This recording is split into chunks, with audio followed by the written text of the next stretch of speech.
दा बे हाबाफारियाव बाहागो लानाय सिके गुदि बर' थुनलाइ आफादनि आफादगिरि सार, बेजों लोगोसे बारग' एमसिएलए अनित सार, बेजों लोगोसे दङ जोंनिनो साहित्य एकाडेमि बान्था आवग्रिनो हानाय आदा पुर्न ब्रह्म, बेजों लोगोसे फुंखा थुनलाइयारि गौथुमनि नेहाथारि आरो आफादगिरि आदा सुरेश आरो आब' बिनिता, बेजों लोगोसे दङ जोंहा सुंद' सल' खन्थाइ लिरगिरि आदा मेंगोरोङो बर', आरो बेजों लोगोसे दङ जोंहा दोंसे खन्थाइ फरायसंनाय सिगांजों आंनि खन्थाइनि मुङानो जाहैबाय जोंनि बुहुमा दा गंसे गोथैसालि। बे हावाराव सुबुङा सुबुंखौ बोलि होयो, नायगारै इनाय बानायो।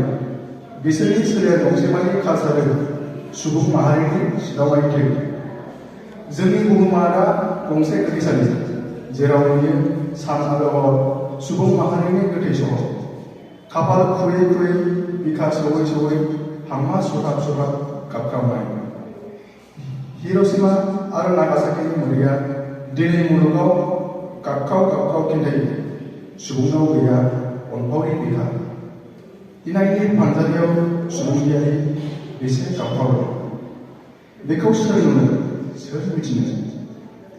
दा समाव गोरबो गावनाय हर, दा समाव बिखा गबोनाय हर। इनायनि बेरेखायै दावहा नांनाय दाय गैयै बांरोजा सुबुंफोरनि लहायनाय बुहुमा दा लोरबांसै फासि नांनाय अन्थाव अखाफोर बायदि। बेनि दायनिगिरिया सोरबा फिन्नाय होनो हागोन दा? अन्नाय बेफोर गौरिफोरखौ बिखा गासे गासे फेर फाथि फाथि जुजिनाय सुबुंफोरा बेनि फिनखौ थारैनो होनो हागोन।